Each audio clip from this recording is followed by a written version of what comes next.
They moved into my house while I was in rehab. They didn't check the cameras. I'm 70, a widow, and I don't drink, but my son liked the word rehab. It sounded like I was tucked away and helpless, less likely to sign things correctly. I was only there because I'd slipped on the back steps after a late snow and cracked a wrist. The hospital sent me to short-term physical therapy at St. Margaret's, 4 miles from my front door.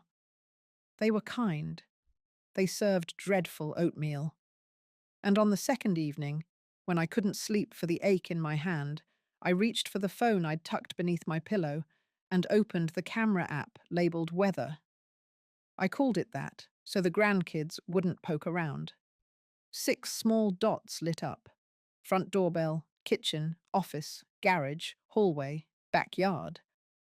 I'd installed them after a break-in years ago, and then left them up out of habit. The front doorbell view showed my son's SUV nosed up to my porch. Mark got out with his wife, Janelle, both in gym clothes and grins, like they were headed to a spin class. He had a ring of new keys. She had a stack of plastic storage tubs. It was nearly midnight. They waited until the porch light flipped on, the motion sensor. Then Mark tried the lock. He failed once, then again, then used something shiny to pop the latch. The door opened. I watched them step into the entryway I'd scrubbed every Thursday for 40 years. Mark set the keys on my entry table like he owned the place. Janelle flicked on lights, one after another, until my little house glowed like a stage set. She clapped twice, delighted. Then she looked straight at the hallway camera and waved. I didn't say a word. I lowered the volume and kept watching. They went through my kitchen first. She opened the pantry and pulled out everything with a brand name. He made an inventory on his phone. They moved on to the study. He took down my husband's framed navy photo, set it on the floor, and tried to peel off the backing to get at the certificate behind it. Janelle took my wedding china out of the cabinet and put it on the floor so she could measure the shelves. That's when Mark said the thing that told me everything. "She won't be back," he said. "Not to live." He didn't know that for the next hour I watched him, and then the next night, and the one after. Each time he grew bolder. He hauled my file boxes onto the dining table and paged through the folders with his name on them. He moved his and Janelle's suitcases into my bedroom. Janelle sprawled in my bed, propped on my pillows, her feet up on the quilt I'd stitched the year my husband died. She looked like a queen making plans. On the fourth night, I watched them pick up my landline and call a realtor. Janelle said, "Pocket listing, fast." Then she left her phone on the table, open to a draft text message for someone named K. Notary. The words were simple. "Need you tomorrow. Power of attorney." She can't hold a pen. I learned long ago you can't outrun pain by pretending it isn't there, but you can maybe outrun grief by moving. I got up, slid on shoes with one hand, and walked the length of the rehab hall until the night nurse, a soft-spoken man named Henry, guided me back to my room. He asked if I was in pain. I said yes, but not the kind he could fix. He listened anyway. "Do you have someone you trust?" he asked. "3 someones," I said. "A neighbor who used to wear a badge, a bank manager who owes me a favor, and an attorney who plays cribbage with me on Thursdays." "Call them in the morning," he said. "Keep watching. Don't warn them." I didn't sleep. I watched my son eat a bowl of cereal with my spoon and lick it dry. I watched Janelle hold my electric bill up to the kitchen light, frown, and take a picture. I watched them move a mattress into the spare room like they intended to stay until the tulips bloomed. Before dawn, I dialed my neighbor, Walt. He spent 30 years with the county sheriff's department, which left him with one lung full of cigarette ash and a mind sharp enough to cut glass. "They're inside," he said. While you're at St. Margaret's? 3 nights now, I said. What do you want to do? Stay calm. Gather everything. Document. Tell me when to move. Good, he said. No phone calls to them. Don't tip your hand. Send me the video links. We'll pull stills and timestamps. I'll talk to Adult Protective Services and a detective I know who does elder cases. Meanwhile, who's your lawyer? Marjorie Fenn, I said. Elder law. Dry humour. Smart as sin. Call her. Ask for an ex parte temporary order for exclusive possession of your home and a restraining order under the Elder Abuse Statute. She'll know the forms. And call your bank. Put a hold on anything with your signature. Mark doesn't have a power of attorney, I said. Not a valid one. He's about to try. We'll be ready. My favourite thing about getting old is that people think you stop seeing them. You don't. You see more. Marjorie answered on the second ring, sounding as if I wasn't the first emergency of her morning. I told her everything. She told me what to gather: driver's license, deed, mortgage statement, last 5 bank statements, a list of valuables, my phone with the videos. When's the hearing? I asked. By noon if the judge's docket isn't clogged, she said. I'll file for you. We'll ask for exclusive possession and a kick-out order. Separate from that, we'll initiate an unlawful detainer. Civil route is faster. Criminal route takes time, but we'll lay groundwork. Text me the neighbour's number. And Eleanor? Yes. Do not go home. Not yet. I called Nadia next, my bank manager. She used to be a teller when my husband was alive. We'd baked her a pie one weekend when she hit her 5-year mark, and she never forgot. Put an alert on my accounts, I said. No wires, no cashier's checks, no changes unless I show up in person with ID and a code word. What code word? She asked. I looked at the bandage on my wrist. Daisy. Done, she said. Also, one of my tellers flagged a call yesterday from someone who said he was your son, wanted to confirm your signature on a signature card. We told him you needed to be there in person. Good girl, I said, and meant it. At 9 sharp, Marjorie wheeled into the rehab lobby like a dreadnought in a navy blazer and sensible shoes. She's 5'2" and every inch of her rules rooms for a living. A younger associate trailed her with a laptop and a portable printer. We used a spare conference room. I signed affidavits. She stapled exhibits. Walt emailed stills from the videos, each with a timestamp. In one, Mark practiced my signature on a yellow legal pad. In another, Janelle typed an email titled, Listing Agreement, Mum's Place. At 10:40, we stood before a judge whose hair looked like she'd trimmed it herself with office scissors. She read Marjorie's filing in silence, made a note, and then looked at me. Mrs. Hart, she said, do you feel safe going home? Not with them there, I said, and not with them having my keys. Orders granted, she said. Exclusive possession to Mrs. Hart.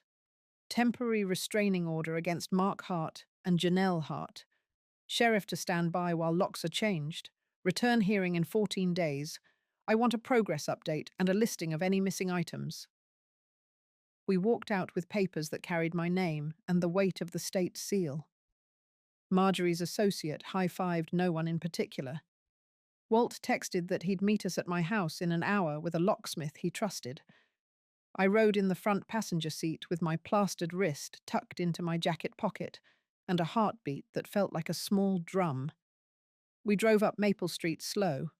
Walt's old Ford truck was already at the curb. His locksmith, a cheerful woman with a braid and a power drill, held a clipboard and a bag of new deadbolts. A sheriff's cruiser pulled up behind us. The deputy climbed out and adjusted his belt, all business. You ready? Walt asked. Ready? I said. We walked to my own front door like we had the right, which we did. Walt knocked. The deputy announced. Silence. Then a scramble of feet, and Janelle leaned her head around the edge of the door, hair perfect, eyes wary. "You can't just come in," she said. "She's fragile. She can't handle stress." "I brought stress," I said. "And the sheriff." She started to close the door. The deputy stuck his boot in the frame and handed her the judge's order. She read the first line and went pale. Mark appeared behind her, jaw clenched. He looked older than last week. Greed ages you. "I have a power of attorney," he said, too loud. "Then produce it," Marjorie said, stepping forward. "And pray it's valid." He made a show of patting his pockets, then retreated, then came back with a single sheet of paper. It was a photocopy. The notary seal was smudged. My name was spelled correctly. He'd practiced. But the date was off by 2 months, and the witness line had only a first name. The deputy took a photo, texted it to someone, then handed it back. "Not today," he said. "You two need to leave. Pack a bag, any medication, and go." Mark's eyes flicked to me. Janelle hissed, "Don't," which told me there was a plan behind her teeth, and it was dying in front of her. It took them 20 minutes. Janelle swept the jewelry box into a tote. I said, "Leave that," and pointed to the camera's red light in the hallway. She ignored me. Walt wrote something on a clipboard. The deputy said, "Ma'am," and held out his hand. She put the jewelry back. Mark stood at my desk and made fists with his hands. My husband's navy photo lay on the floor, frame cracked. I took it in my good hand and set it upright on the mantel. I didn't say a word about the glass. I could be petty later. For now, I wanted clean paper. They left without slamming the door. The locksmith set to work. The house went quiet, the way it goes quiet after a storm, when you can hear the fridge humming and your own thoughts again. "Now what?" I asked. Marjorie laid out the steps. "We file the unlawful detainer today anyway, so they can't slither back and claim tenancy. We keep tracking missing property. If they used your cards or checks, we report to the bank and the police. We notify the county recorder about any attempted deeds, and we sit tight for a week and let them make mistakes." "What mistakes, counterattacks?" I asked. "The kind greedy people make when they think a door is closing," she said. She wasn't wrong. By dinner, Nadia forwarded me an email her fraud department received.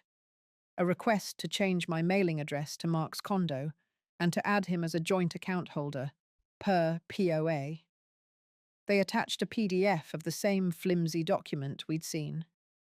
Nadia's reply was a masterpiece of politeness and liability protection. She asked them to bring the original into the branch with me present. At 9, the doorbell camera caught Janelle letting herself in again with a key we hadn't changed yet, the garage keypad. She went straight to my office, pulled open the bottom file drawer, and removed a manila folder labeled Deed. She opened it and blinked when she saw blank paper. She took photos anyway.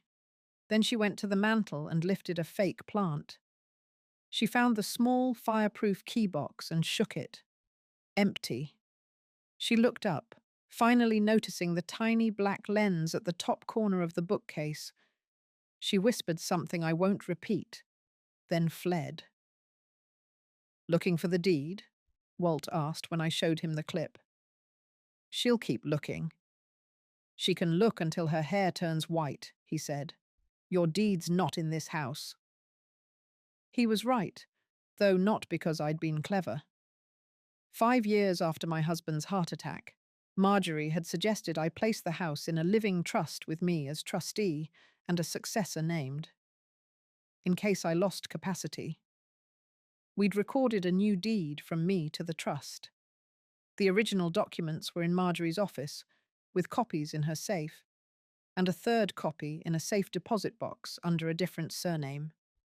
All I'd kept at home was an empty folder to satisfy my need to file things neatly.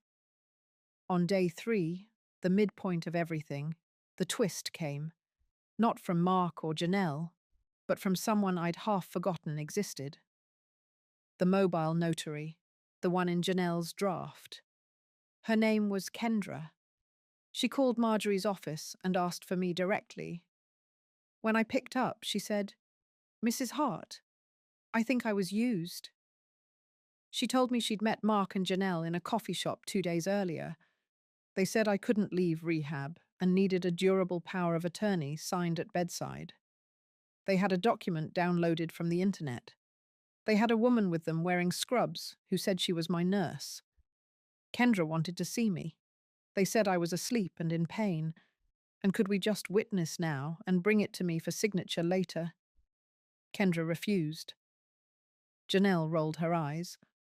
The woman in scrubs grew quiet and fumbled for a name tag she didn't have. Mark tried charm. Kendra left. 30 minutes later, she got a text from an unknown number offering her double her fee to stamp without me present. "You didn't, did you?" I asked. "No," she said. "I'm not stupid." "Why call me?"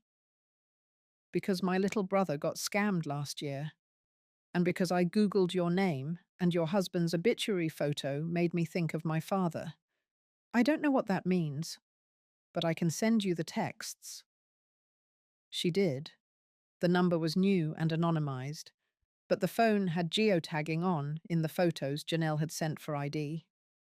One of those photos captured a reflection in a cafe window, Janelle's face and the corner of Mark's phone case, which featured a minor league baseball logo. Walt knew that logo.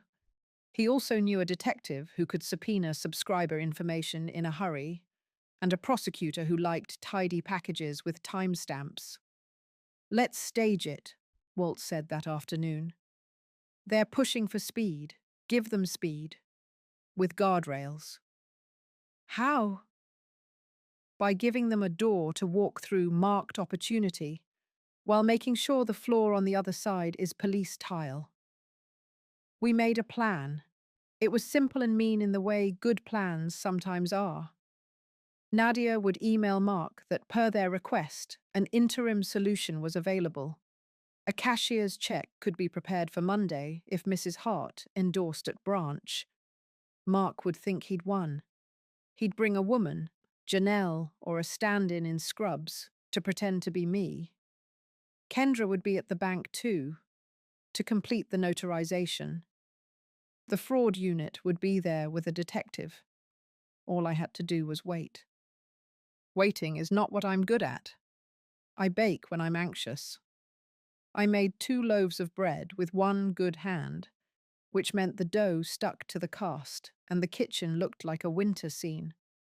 While the bread rose, I cleaned the house they'd disordered, putting back what mattered and throwing away what didn't. I found a crushed receipt in the study trash.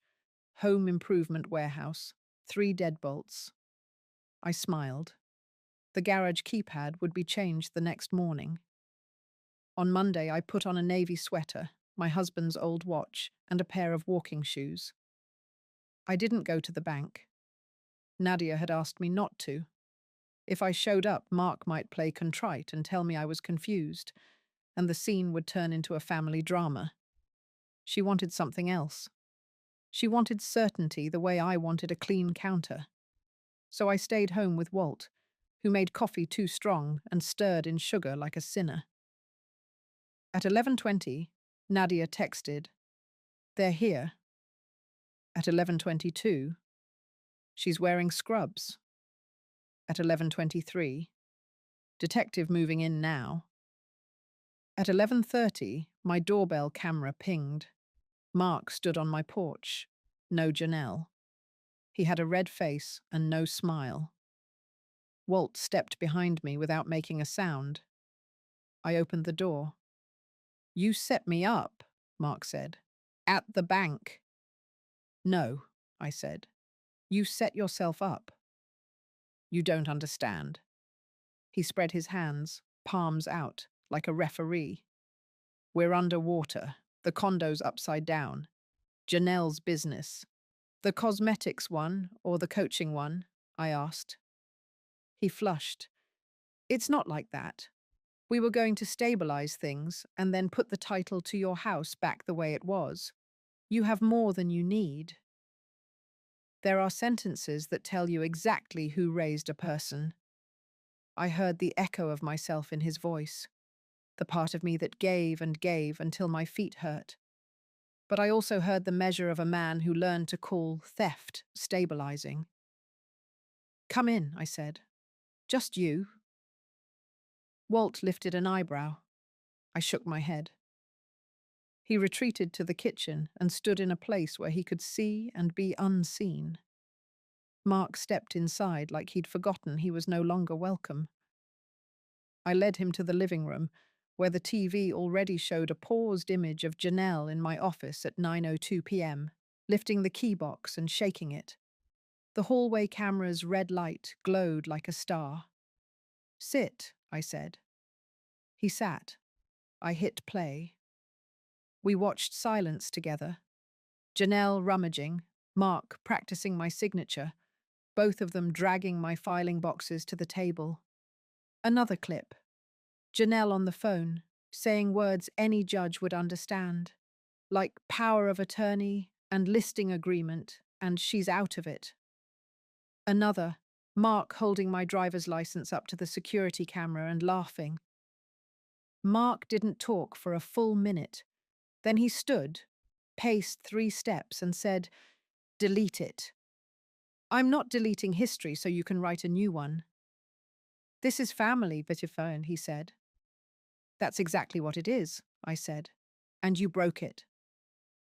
You're going to send your son to jail? He sounded astonished, like I'd misplaced my knitting. Prosecutors decide charges, I said. I decide what I will allow in my house. He stopped pacing. For a moment, the boy I raised flickered across his face, the one who scraped his knees and said sorry with his whole small body. Then Janelle's voice came through my phone on speaker, screaming into some other room, and the boy was gone. I didn't raise my voice. I didn't even stand up.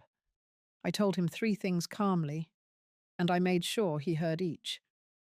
First, your father worked 30 years and died at our dining room table after eating the meatloaf you liked. And every dollar here has a story attached to it that you don't get to erase. Second, I have a restraining order, and I will enforce it. Third, if you want to be my son again someday, you begin by telling the truth to people who aren't me. He opened his mouth, closed it, and walked out without slamming the door. The bank sting made the evening news as a footnote. Local branch thwarts attempted elder fraud, 2 detained. They didn't use names, but people talk. Janelle's friend group hummed. The realtor she'd called sent me a text that tried to be apologetic and ended up defensive.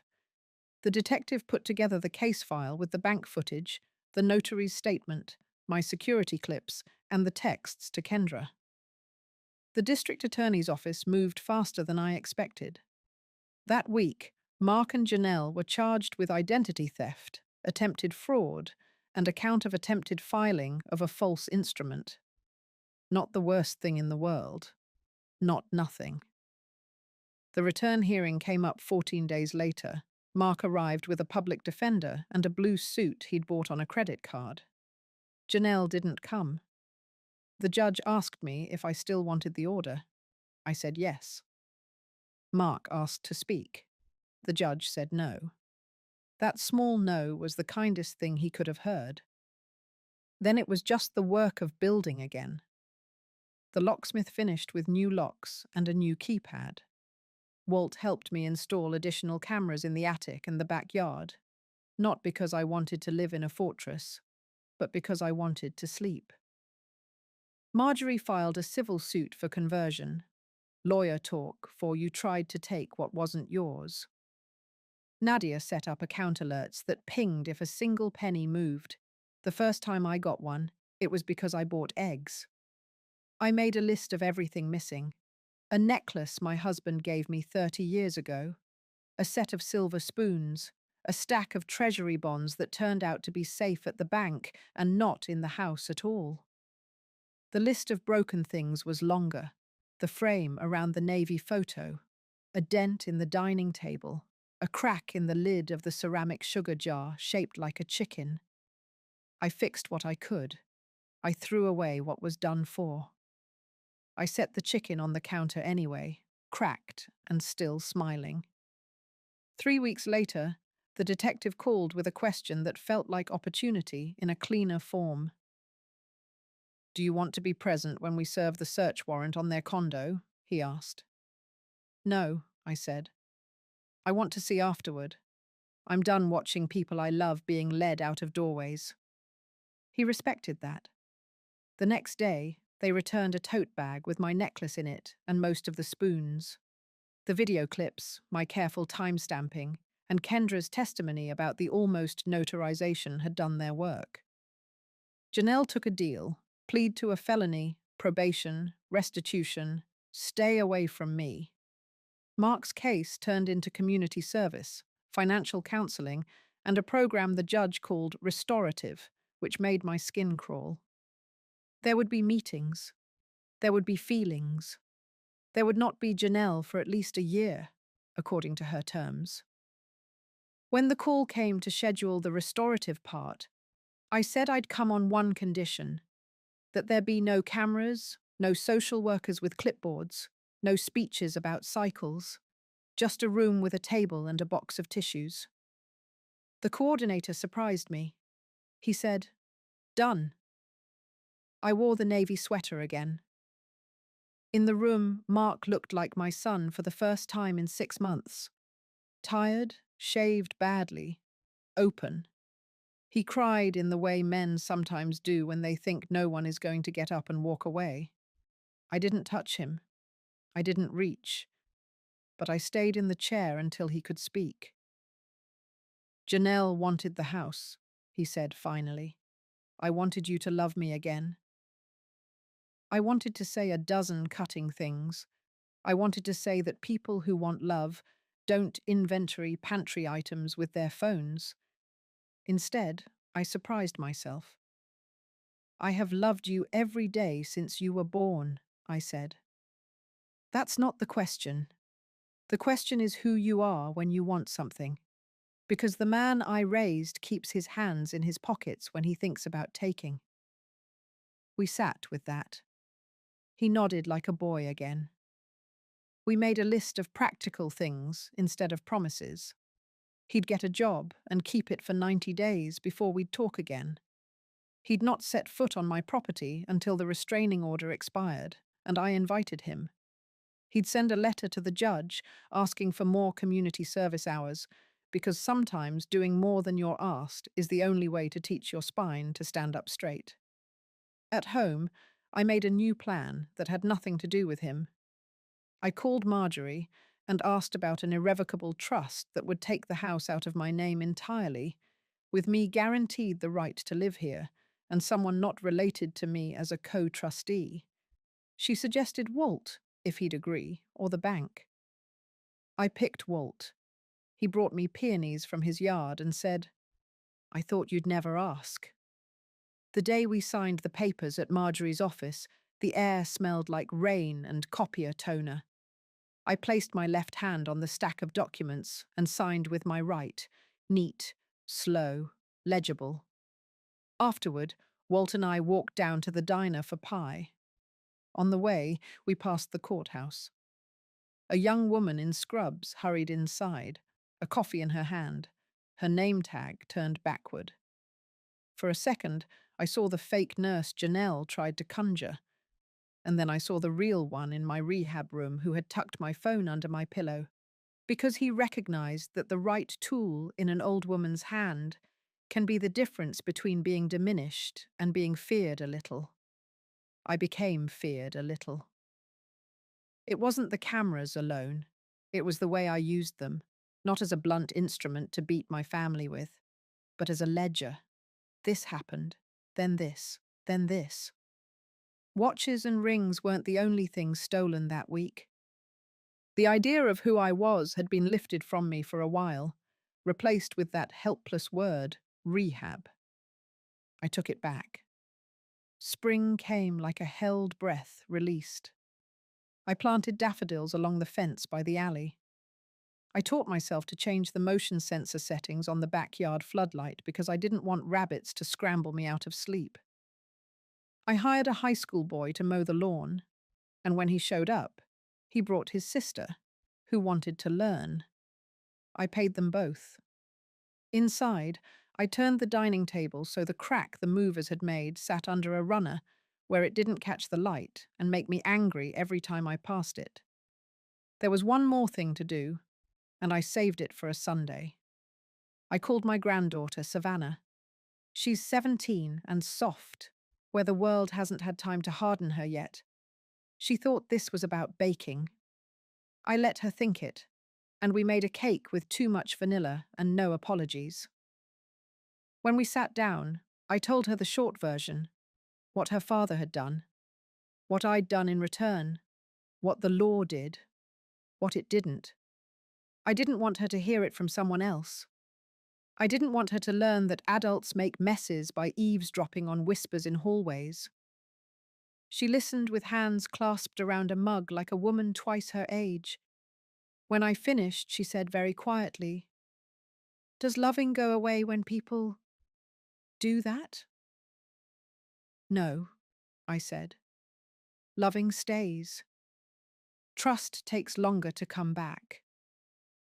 "Will it?" "That's not a guarantee I can make," I said. "But I can make two others. You always have a place at my table, and no one gets to change the locks on you." She reached for my hand and didn't let go. We cut the cake too soon and ate it warm, the best way to eat anything worth having. The cameras are still up. Not because I think Mark will try again. He learned. Janelle moved back to her mother's in a neighbouring county and started a new account on the internet to sell hope by the jar. People will buy anything when they're afraid of time. I'm not. Time, I can do. I'm good at it. In the evening, the backyard camera catches nothing but squirrels and the late light as it leans across the neighbour's fence. The front doorbell shows the mailman, who knows not to bend too far on my steps because his back hurts. Once a week, the kitchen camera shows me, in my robe, making coffee the way I like, strong and honest and a little bitter. And sometimes, when I can't help myself, I scroll back to the clip of Janelle standing in my office, shaking the empty keybox, and I remember the sound, a hollow little rattle like a toy, and I let myself laugh. Not because it was funny, but because it was the sound of a thing you thought was full, turning out to be empty. They moved into my house while I was in rehab. They didn't check the cameras. I checked them for both of us. And I wrote my own ending with a pen that was finally, firmly in my hand. My grandma told me this story. I have many more stories. Subscribe so you don't miss the most interesting things.